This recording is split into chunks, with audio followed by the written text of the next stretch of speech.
नमस्कार, सुप्रभात। मैं हूं आपके साथ वैभव राज शुक्ला। आप देख रहे हैं गुड न्यूज टुडे। देखिए, सुबह सुबह आप अच्छा देखें, अच्छा सुने। आपकी शुरुआत जो है अच्छी खबरों के साथ हो, इसलिए हम आपके लिए लेकर आते हैं हर रोज गुड न्यूज का गुलदस्ता, यानी सियासत से लेकर सिनेमा तक और हर प्रकार की खबरें सिर्फ 1 मिनट के भीतर। देखिए,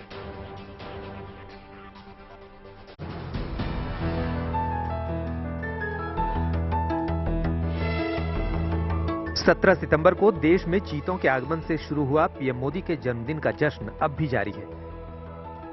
पीएम के जन्मदिन को ग्रैंड बनाने के लिए बीजेपी 17 सितंबर से 2 अक्टूबर तक सेवा पखवाड़ा मना रही है। इस मौके पर देश भर में कई कार्यक्रम आयोजित किए जा रहे हैं। इसी मुहिम के तहत झारखंड के जमशेदपुर में एक ओल्ड एज होम में खास अंदाज में पीएम का जन्मदिन मनाया गया। इस मौके पर वृद्धाश्रम में रहने वाले दिव्यांग बुजुर्गों को आर्टिफिशियल लिम्ब का उपहार दिया गया। इसके अलावा आश्रम के बुजुर्गों को चलने फिरने में आसानी के लिए वॉकर और दूसरे उपकरण भी भेंट किए गए। पीएम के जन्मदिन पर मिले इस रिटर्न गिफ्ट ने ओल्ड एज होम के बुजुर्गों के लिए इस मौके को बेहद खास बना दिया।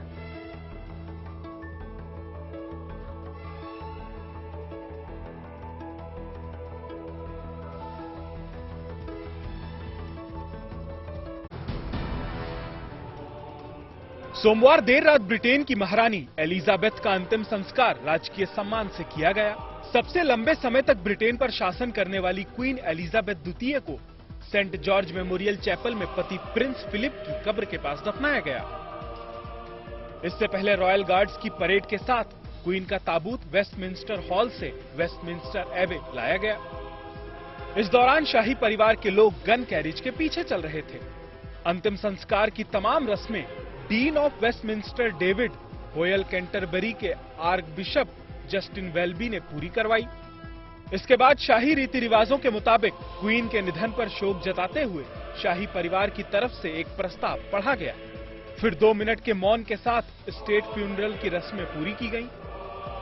इस दौरान भारत की राष्ट्रपति Droupadi Murmu, American president Biden समेत दुनिया भर के राष्ट्राध्यक्ष मौजूद रहे। स्टेट फ्यूनरल के बाद बाइडेन समेत कुछ राष्ट्राध्यक्ष अपने देशों के लिए रवाना हो गए। केदारनाथ धाम की यात्रा इस बार पुराने सभी रिकॉर्ड ध्वस्त कर रही है। बताया जा रहा है कि 5 महीने से भी कम समय में इस बार 12 लाख तीर्थ यात्रियों ने बाबा केदारनाथ के दर्शन किए हैं। केदारनाथ यात्रा के इतिहास में पहली बार 12 लाख यात्री केदारनाथ धाम पहुंचे हैं, जबकि अभी भी करीब 1 महीने की यात्रा बची हुई है। सितंबर की शुरुआत से ही जो यात्रा में संख्या बढ़ने की जो गति थी वो और तेज हो गई है और कल 14,000 से अधिक यात्रियों द्वारा दर्शन किए गए हैं। बीते 2 साल 4 धाम यात्रा की रौनक फीकी रही, लेकिन इस बार पाबंदियों को लेकर कोई टेंशन नहीं थी। लिहाजा जब 6 मई को केदारनाथ धाम की यात्रा शुरू हुई तो देश विदेश से भक्त बड़ी संख्या में पहुंचे। बीच बीच में मौसम के बिगड़े मिजाज ने यात्रा में खलल डाला, लेकिन श्रद्धालुओं का जोश फिर भी कम नहीं हुआ और इससे तीर्थ यात्रियों की संख्या ने नए रिकॉर्ड बना डाले। मध्य प्रदेश के उज्जैन में ज्योतिर्लिंग महाकालेश्वर के नए कॉरिडोर का पहला चरण बनकर करीब करीब तैयार हो गया है। इसका जायजा लेने के लिए प्रदेश के मुख्यमंत्री शिवराज सिंह चौहान ने कॉरिडोर का दौरा किया। इस दौरान वो कॉरिडोर के काम से संतुष्ट नजर आए। इस मौके पर सीएम शिवराज ने कहा कि इस नए कॉरिडोर का उद्घाटन 11 अक्टूबर को प्रधानमंत्री नरेंद्र मोदी करेंगे। महाकाल परिसर में शिव लीलाओं भगवान की जो कृपा यहाँ बरसती थी। महाकाल कॉरिडोर का काम 2 चरणों में हो रहा है, जिसके लिए करीब 750 करोड़ रुपए खर्च किए जा रहे हैं। पहले चरण के लिए करीब 350 करोड़ रुपए खर्च किए गए। महाकाल कॉरिडोर को भव्य तरीके से सजाया गया है। बीच बीच में भगवान शिव की भव्य मूर्तियां लगाई गई हैं। इसके साथ ही भगवान शिव के अनेक अवतार को भी यहाँ दिखाया गया है। आपको बता दें कि इसके निर्माण के लिए 422 करोड़ रुपए प्रदेश सरकार दे रही है, जबकि 21 करोड़ मंदिर समिति और बाकी पैसा केंद्र सरकार ने दिया। रिलायंस इंडस्ट्रीज के चेयरमैन मुकेश अंबानी अपने परिवार के साथ आजकल मंदिरों में जाकर दर्शन पूजन कर रहे हैं। इसकी शुरुआत मुंबई में लालबाग के राजा के दरबार में मत्था टेकने से हुई। बप्पा के विसर्जन से पहले मुकेश अंबानी बप्पा के दर पर पहुंचे। इस दौरान मुकेश अंबानी के साथ उनके बेटे भी नजर आए। इसके बाद मंदिर की ये यात्रा राजस्थान के श्रीनाथ जी के द्वार पहुंची। श्रीनाथ जी के बाद मुकेश अंबानी तिरुमल्ला मंदिर पहुंचे।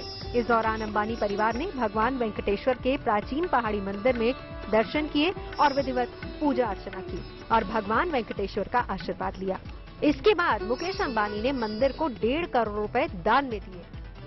तिरुमला मंदिर के बाद रिलायंस इंडस्ट्रीज के चेयरमैन मुकेश अंबानी की मंदिर यात्रा शनिवार को केरल के गुरुवायूर पहुंची।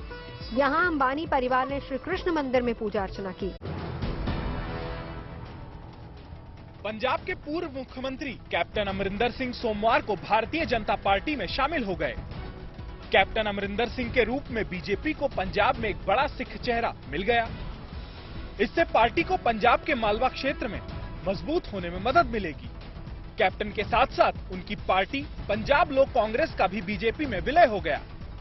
अमरिंदर सिंह के साथ उनके बेटे रनिंदर सिंह, बेटी जयिंदर कौर, सहयोगी नेता और कई पूर्व विधायक मंत्रियों ने भी बीजेपी के वरिष्ठ नेता नरेंद्र सिंह तोमर और किरण रिजिजू की उपस्थिति में बीजेपी की सदस्यता ली। We should think of what we do for the country and for ourselves. And if we want to do that, we have seen the Congress for so many years, and now it is time to go to a party that is looking after the interests of the country. BJP में शामिल होने के बाद captain ने गृह मंत्री अमित शाह और BJP अध्यक्ष जेपी नड्डा से भी मुलाकात की।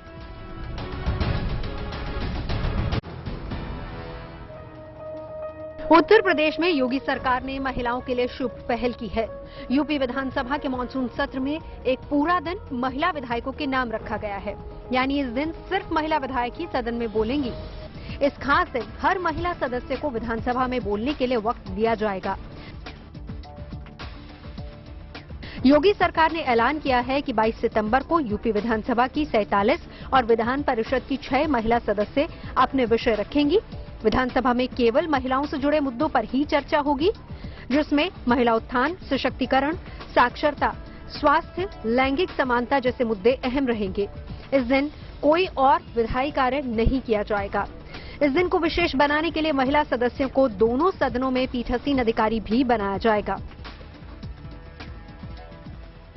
दरअसल योगी सरकार ने प्रदेश की महिलाओं में अपने अधिकार और कानून के प्रति जागरूकता के लिए मिशन शक्ति अभियान चलाया है।